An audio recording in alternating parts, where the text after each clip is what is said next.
بسم الله الرحمن الرحيم. ولقد عهدنا إلى آدم من قبل فنسي ولم نجد له عزما وإذ قلنا للملائكة اسجدوا لآدم فسجدوا إلا إبليس أبى فقلنا يا آدم إن هذا عدو لك ولزوجك فلا يخرجنكما من الجنة فتشقى إن لك ألا تجوع فيها ولا تعرى وأنك لا تظمأ فيها ولا تضحى فوسوس إليه الشيطان قال يا آدم هل أدلك على شجرة الخلد وملك لا يبلى فأكلا منها فبدت لهما سوآتهما وطفقا يخصفان عليهما من ورق الجنة وعصى آدم ربه فغوى ثم اجتباه ربه فتاب عليه وهدى قال اهبطا منها جميعا بعضكم لبعض عدو فإما يأتينكم مني هدى فمن تبع هدايا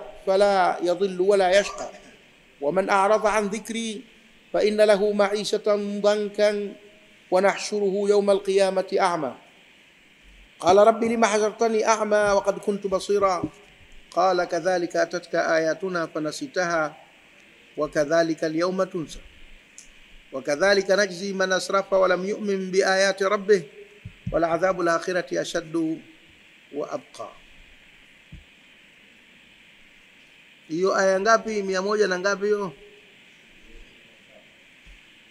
Kwa sababu tukisema tunakwenda na zote hizi baadaye tutaitupa tu, maana hatutazungumza kwa utulivu, tutakuwa tunakimbizana na muda, itatukosesha raha.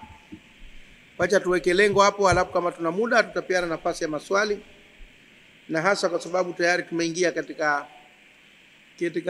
msimu ambao watu wako kwenye michakato ya kwenda Maka kuhiji, itatukuta na mfungo 3 na nini. Kwa hivyo unaweza kuwa na maswali mengi ya kujitokeza, kwa hiyo tutatoa fursa ya maswali.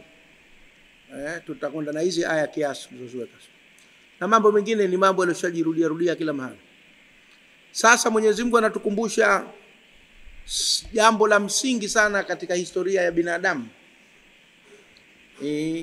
maisha ya Nabii Adam na mwenzake anayejulikana kwa jina la Hawa. Ingawa Qur'an haikulitaja jina la bibi Hawa, lakini limo kwenye vitabu vya hadithi zinazoaminika.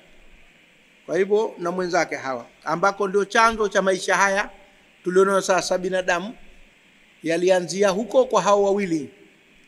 Kama ilivyokuwa mfugo unaanza wawili, njiwa unaanza na wawili, mbuzi unaanza na wawili, ng'ombe unaanza na wawili, na kadhalika. Kwa hivyo sisi binadamu ulikuwa kama mfugo wa kwanza ule wa Adam na Hawa, na baadaye tena tukatawanyika. Ingawa wanasayansi wana mtazamo tofauti na sisi watu wa dini katika hili. Kwa bahati nzuri watu wa dini ya Kiyahudi, watu wa dini ya Kikristo na watu wa dini ya Kiislamu wote wanawafikiana juu ya haya mambo ya msingi ya Adam na Hawa. Ziko tofauti za hapa na pale, lakini kwamba mfugo wa binadamu au zao wa binadamu ulianza na wawili, mwanamke na mwanamume, Adam na Hawa, na kwamba walikuwa mahala na baadaye wakatoka. Hayo yote tunakubaliana. Wacha tuone sasa, anasema wala qad ahidna ila Adam, na kweli hakika tulichukua ahadi kwa Adam, min qablu, tangu hapo mwanzo. Adam aliambiwa ahidi kwa Mwenyezi Mungu kwamba haya na haya na haya ndio atakayoyafanya, na 1 2 3 hatoyafanya. Inakuwa kama kiapo ile ahadi, manake pale kama kiapo cha utii, kiapo cha kazi, kiapo cha utendaji. Na ndio mpaka leo kwenye sheria za kidunia ukipewa mamlaka yanayotambuliwa na sheria, kuna kuwa aghlabu na kiapo chake, kwamba unakula kiapo cha yale mamlaka uliopewa, na kwamba kuna mambo utayatekeleza na kuna mambo utaacha kuyafanya. Sasa na Adam naye akawa amechukua ahadi hiyo, manake amekula kiapo cha aina hiyo. Kwa hivyo pia ukitafsiri kwamba na alikula kiapo kwetu Adam min qablu, tangu hapo mwanzo katika maana, lakini manake wala kadahidna, na kweli hakika tulimwahidi ila Adamu min qablu, hapo mwanzo, fanasiya, akasahau yeye kile kiapo chake. Adamu akakisahau, akakiweka pembeni. Na ndivyo tulivyo sisi binadamu. Hili ndio kosa letu la kwanza kabisa, la kusahau. Si kusahau kwa maana ya kughafilika tu, kusahau wajibu wetu. Na ndio maana inakuja sasa kazi ya kukumbushwa.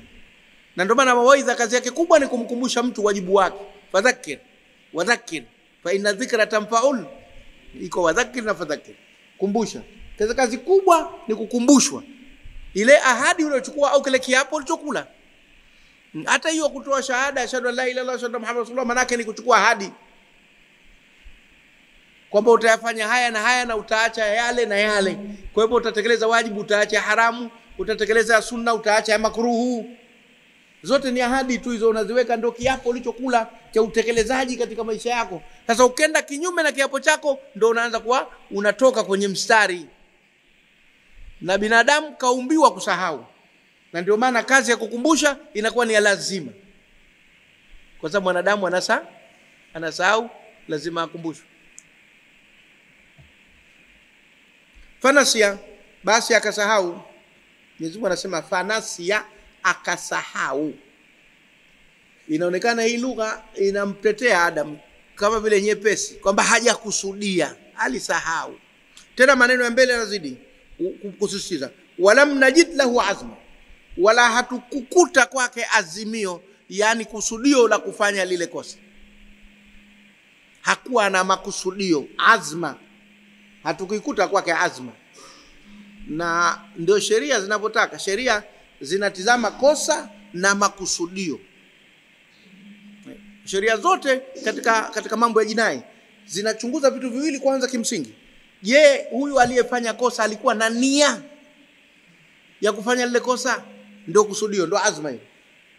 Halafu na kile kitendo alichokifanya ni kitendo cha makosa.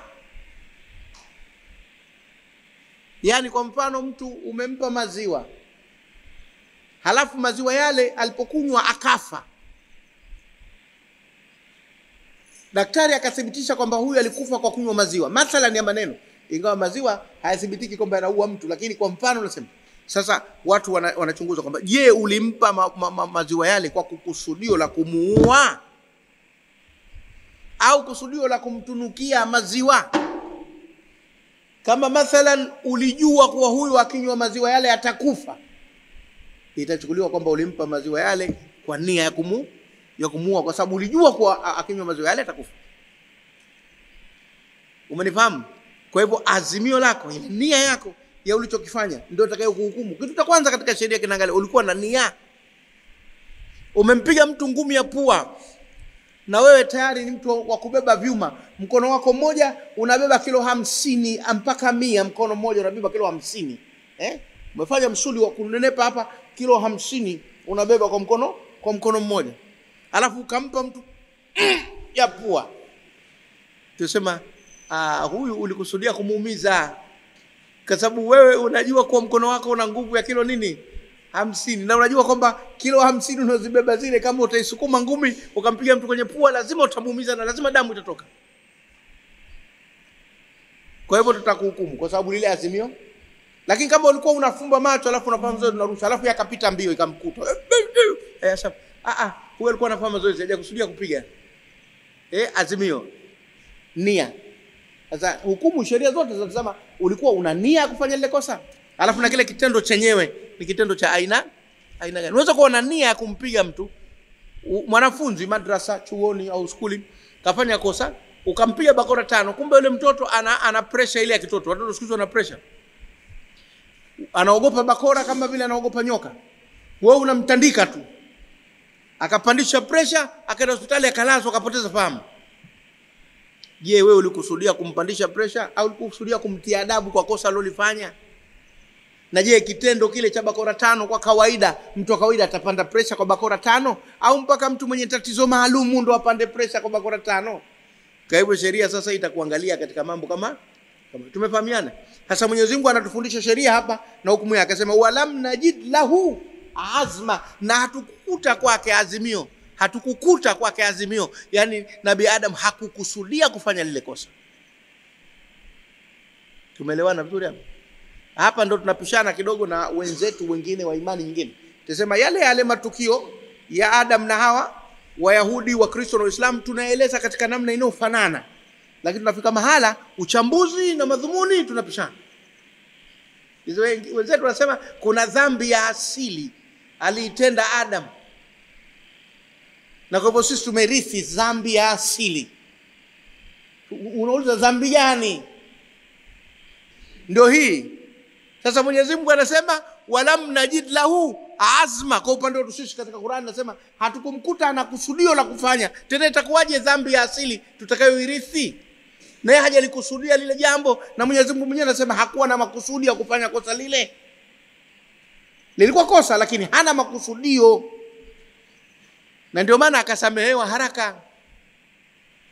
Kwa hivyo unaona tunakwenda katika matukio yanofanana, lakini kwenye uchambuzi tunaanza kupishana katika kuchambua yale matukio.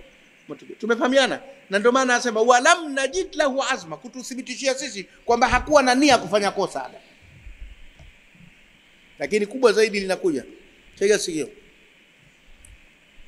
Wa idh qulna lil malaikati, na ikumbukwe tuliposema kuwaambia malaika.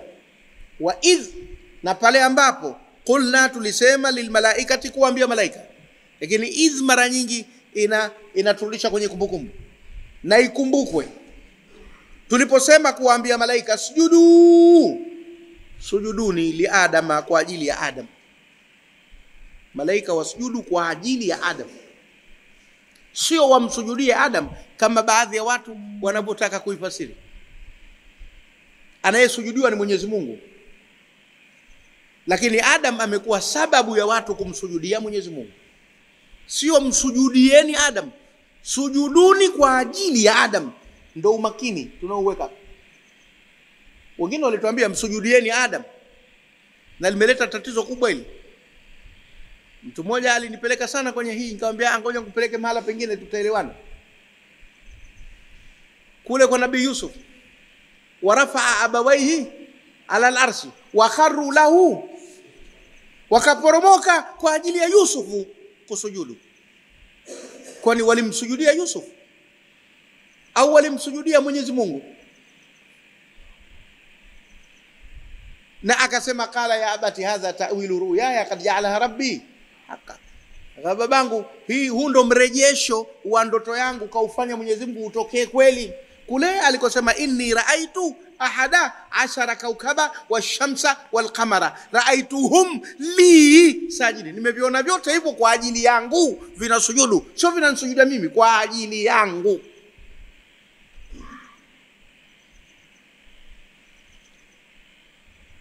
Wewe kwa mfano ukipika mahakamani pale una kesi, alafu jaji akaisikiliza, alafu akasema mahakama imebaini kwamba mtuhumiwa hana kosa, yuko huru. Kwenye kiriri pale pale ukaanguka kusujudu kumshukuru Mwenyezi Mungu kwa kuwa umebainika huna kosa, itakuwa umemsujudia jaji au umemsujudia Mwenyezi Mungu kwa ajili ya lile tukio la kwamba wewe umebainika kwa huna nini makosa? Au umetuhumiwa ulifanya makosa huko, kaambwa umekanyaga mawaya, ngoma unayo, una ukimwi, alafu kaenda hospitali ikapimwa damu yako, karejeshwa vipimo, kaambwa bwana wewe huna ukimwi, damu yako safi kabisa, ukaporomoka chini unasujudu alhamdulillah, utakuwa umemsujudia daktari? Siku moja nilitoa mfano huu, wengine wakaukataa. Au umefunga goli kwenye timu ya taifa, ukaporomoka unasujudu, utakuwa umesujudia goli? Umemsujudia kocha? Umemsujudia timu yako? Au umemsujudia Mwenyezi Mungu kwa ajili ya kukupa uwezo wa kufunga goli lile? Mtu mmoja akaambia, shekhe bwana, mambo ya kusujudu kwa ajili ya magoli yako wapi? Nikamwambia wacha ujinga huo, haya ni mapambano. Watu wa imani nyingine akifunga goli anafanya hivi, nenyewe mnashangilia. Halafu na watoto wetu wakiona naye akifunga goli atafanya vile, kwa sababu ndio kitendo anachokiona. Yule anatangaza dini yake, halafu ujikunyate kama jongoo alojizonga duara.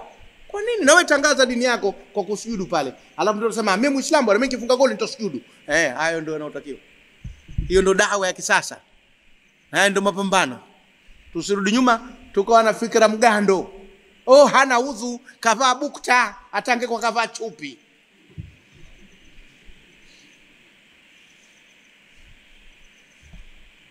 Kwani wewe uko umefungwa gerezani na una chupi tu, alafu kaambu bwana fulani bin fulani umeachwa huru, unatoka wanakuja kukuchukua sasa hivi, hapo hapo tena chupi yako sujudu. Sijidatu shukri haina udhu, haina kibla, haina chochote, ni kusujudu kwa ajili ya kumtukuza Mwenyezi Mungu. Sema yale mandhari tu ya pale atategemea mandhari yalivyo. Ukisujudu na chupi barabarani utaambua mwendo wazimu. Sujudu li Adam. Sujuduni kwa ajili ya kuumbwa nani? Adam. Kwa sababu Adam aliwashinda kule kwa kujua majina ya kila kitu. Fasajadu, wakasujudu, wakatekeleza hiyo amri kumsujudia Mwenyezi Mungu kwa sababu ya kumpa Adam utukufu, na sio kumsujudia Adam. Ile kwa ajili ya Adam. Adam anakuwa sababu ya wao kusujudu, lakini si anayesujudiwa. Mafhumu ya aya hizi ilileta tabu katika historia wakati fulani.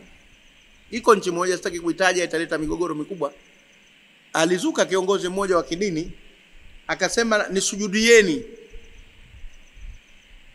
Watu wakamwambia tuweze kukusujudia wewe kwa sababu wewe ni binadamu. Asema mbona Adam kasujudiwa? Mbona Yusuf kasujudiwa? Na mimi nisujudiwe.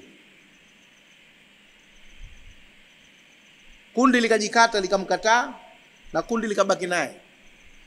Wakamsujudia.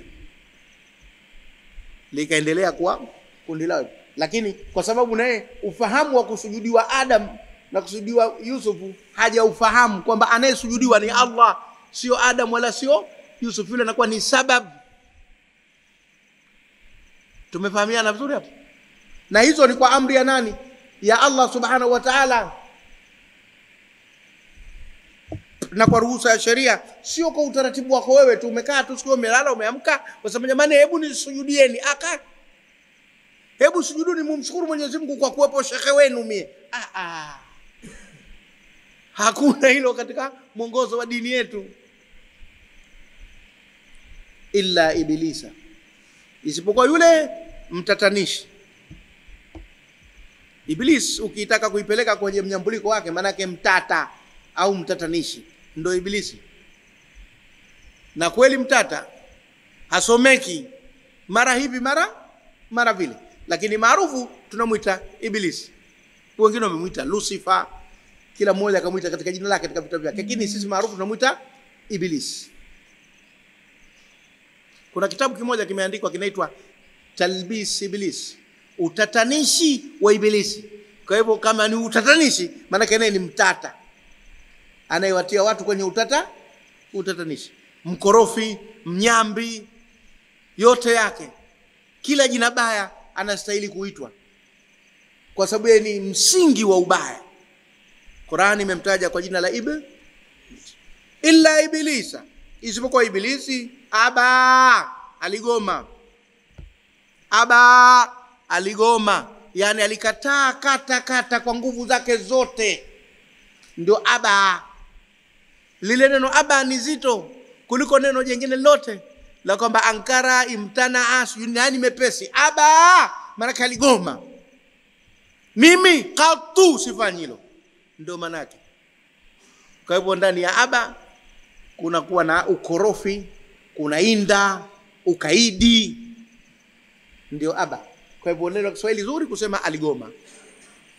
Hakutaka kutekeleza ile amri. Na amri hii imetoka kwa Mwenyezi Mungu. Kwa hivyo alimgomea nani sasa? Kamgomea Mwenyezi Mungu.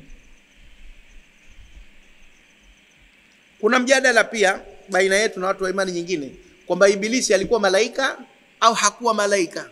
Sisi kwa imani yetu Ibilisi hakuwa malaika. Alikuwa ndani ya kundi la malaika lakini hakuwa malaika. Msafara wa mamba na kenge hakosi. Anaweza kuwa yumo kenge ukamdhania naye ni nini? Ni mamba. Na wale walisema katika kundi la chozi hamkosi mna ndege mwingine.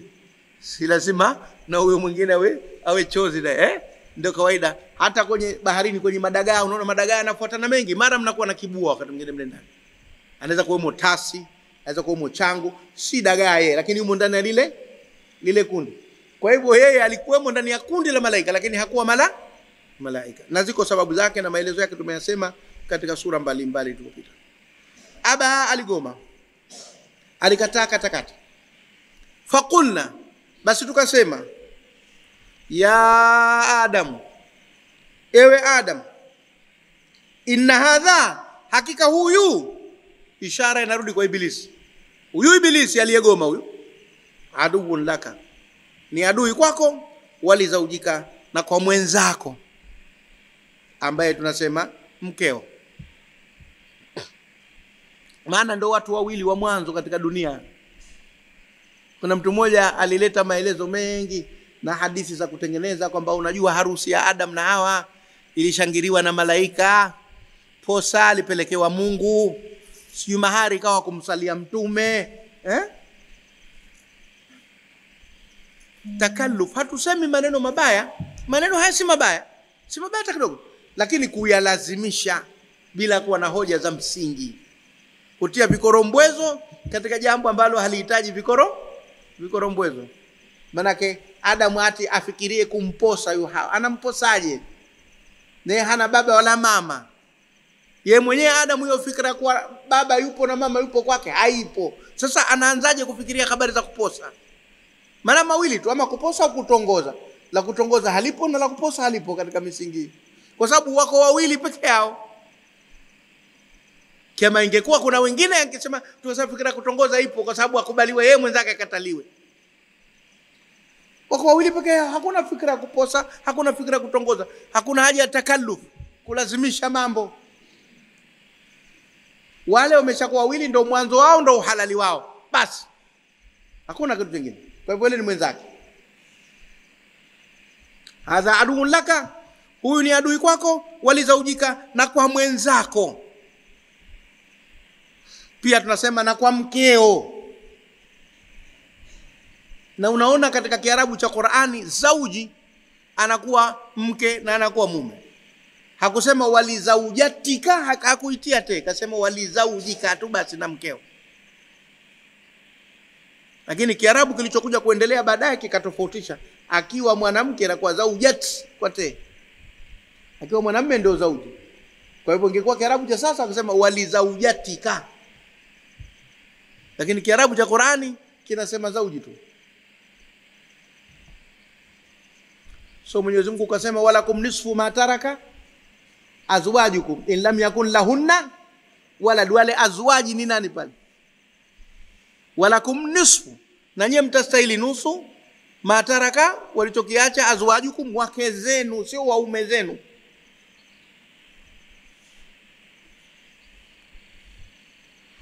Haya, walizaujika na mkeo, yani huyo mwenzako ni adui kwako na kwa huyo mwenzako. Fala yukhrijannakum, basi wasije wakakutoweni nyinyi wawili. Hii nuni taukidi hapa, fala yukhrijanna, na nuni taukidi manake ni msisitizo. Kwa hivyo utatafuta lugha yoyote ile, wasikutoweni hata siku moja. Lakini ukisema wasije wakakutoweni, pia nayo ni namna ya taukidi. Kwa hivyo Kiswahili utakitafuta mwenyewe cha kutumia. Mimi nimetumia hiki. Kuna maeneo kwenye tafsiri tunakuwa hatushindani sana, akitumia Kiswahili hiki yule akatumia Kiswahili kile, lakini muhimu kafikisha ile maana inayokusudiwa, kwa sababu hiyo ni tafsiri, mtapishana kwenye kutumia maneno katika kutafsiri, lakini muhimu maana ni ile ile mnayozungumza moja. Wasije wakakutoweni hata siku moja nyie wawili, minal jannati, katika pepo. Kwa hivyo inaonekana walikuwemo peponi, na hili nalo limekuwa na ubishi tena. Sasa hivi unaanza kuletwa kwa nguvu kwamba ile ilikuwa pepo, haikuwa pepo. Qur'ani imesema neno janna, lakini wengine sema ilikuwa bustani. Hasa watu wa dini nyingine wao wanasema ni bustani ya Adeni. Kwa hivyo wako wengine mpaka sasa, hasa haya makundi yalokuja sasa, anasema si pepo, ilikuwa bustani tu. Pana mjadala mdogo kidogo wa kielimu, lakini hauna ulazima kiasi hicho.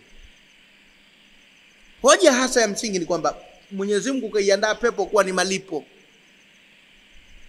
Pepo kaiandaa kuwa ni malipo ya vitendo vyema, na moto vile vile kauandaa kuwa ni adhabu kwa vitendo vibaya.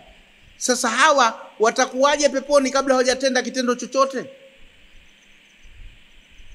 chema? Au vipi watapata vipi pepo? Na pepo ni tunu kwa wale waliofanya mema. Hawa ndo kwanza wameumbwa. Sasa kwa nini wapewe pepo?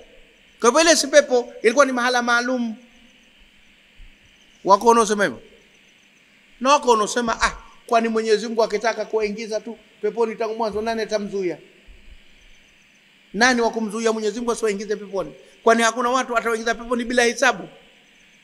Hakuna watu watakuwa wamekufa wadogo tu Mwenyezi Mungu atawaingiza peponi kwa amali gani walioifanya?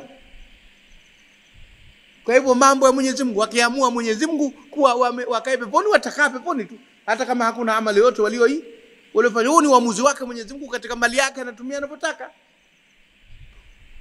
Lakini wengine ndo wanakuja na hoja hizo. Lakini hakuna haja ya kuendesha sana mjadala huu, na yagusia haya kwa makusudi, kwa sababu unajua kuna watu vitimbakwiri, kazi yao kuja na vitu vipya kila siku kwa ajili ya kutaka kuvuruga vichwa vya watu. Lakini nyie bora mjielimishe kidogo, muweze kujua katika upeo mpana zaidi kuna hili na lile.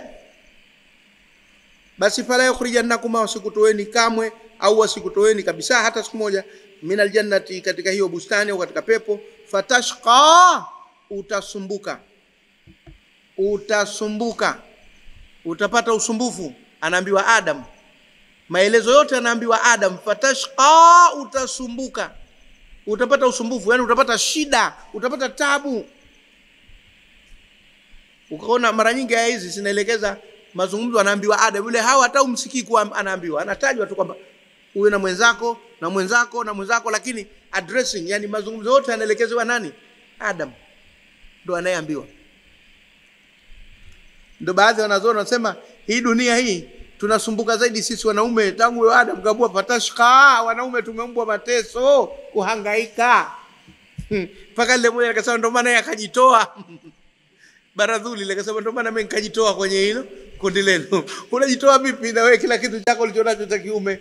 Utoki humu ni kuingia tu, kisha kuingia utoki. Huwezi kujitoa humu. Fatashqa, utasumbuka. Mzigo wote utakwenda kuubeba wewe katika maisha mengine. Wewe ndio utakayefanya kazi, wewe ndio utakayelisha, wewe ndio utakayelaumiwa, wewe ndio mwenye kila kitu kitakukuta wewe. Majali mengi yatakukuta wewe. Jela zaidi utakwenda wewe. Ndio mpaka leo nenda gerezani, wanaume ndio wengi kuliko wanawake. Nenda mahakamani, kesi nyingi za wanaume. Nenda kwenye ajali zaidi wanaume, wanaodaiwa zaidi madeni wanaume, wanaokopa wanaokopesha zaidi wanaume, alimradi mashaka, wanaopigana zaidi wanaume. Wewe kila unaliona la mashaka, basi wanaume watakuwa wengi kuliko wanawake. Wao na usumbufu wao ule wa kuzaa na kulea, lakini katika uhangaikaji wa maisha fatashqa, utasumbuka. Kwa sababu yale maisha maalum waliokuwa nayo, ikiwa ni pepo, ikiwa hilo unalosema kwamba ni bustani maalum, yalikuwa hana usumbufu, kila kitu kipo, hakuna kuhangaika. Utaona huko mbele hakukuwa na mahangaiko yote. Lakini akishakukutoeni uibilisi humu, wewe utakwenda kupata tabu huko, utasumbuka. Kamwambia inna laka, hakika wewe unayo haki, Allah tajua, ya kutokuwa na njaa, fiha, katika hii pepo, wala tahara, wala kukaa bila nguo. Inna laka, hakika wewe unayo haki. Ile laka ni haki yako. Inna laka, kama Warabu wanaposema laka au alaika, au wanasema methali nyingine yaumun laka wa yaumun alaika. Iko siku ni yako na iko na siku ni kinyume chako. Ni laka maana una haki nayo, una faida nayo. Iko siku utapata, iko siku utakosa. Inna laka, hakika wewe ni haki yako, Allah tajua afia, usipate njaa ndani yake humo, wala tahara, wala usikose nguo, usikae bila nguo. Yani Mwenyezi Mungu kamuondolea njaa na kamuondolea kukaa bila nguo. Wengine wanasema aliwaumbia shibe tu inakuja moja kwa moja, na akawaumbia nguo zimo ndani ya mwili, zinabadilika automatic. Zenye jana kama hizi anajikutana na nyingine. Wako waliosema hivyo. Wengine wakasema hutakuwa na njaa, maana vyakula vitakuwa vipo, utakula unachotaka, na hutakaa bila nguo, maana kuna kila aina ya vitu. Kuna ngozi za kujifunika, kuna majani makubwa ya kujifunika. Almuhimu, lakini shida hizi mbili zitakuwa hazipo huko katika mahala wanapoishi Adam na nini, habari za njaa na habari za nini, za kukosa nguo. Shida hizi hazipo. Na kwani duniani yanayotusumbua ni nini? Ndio haya utaona huko. Wa annaka, na kwamba wewe la tadhma'u, hutopata kiu, fiha, ndani yake, wala tadha, wala hutohisi joto. Hutopata kiu wala hutohisi joto. Kiyoyozi, full kiyoyozi. Humo mtakuwa na kiyoyozi, hali ya hewa kila wakati safi, hamna kuvuja majasho nini tafrani. Na ndio mpaka leo utaona watu duniani wenye maisha mazuri hakai na njaa wala hataki joto, anabadilisha nguo kila wakati. Si mpaka uone imechafuka mpaka utakwambia bwana Sheikh Saba, hebu tizame ile kanzu lako tena kabadilishe we. Unakwenda mara ukuta nyingine hujazifua. Unaamua kuisugua na maji, unaisubiri ikauke, alafu unavaa huko. Watu wenye pesa zao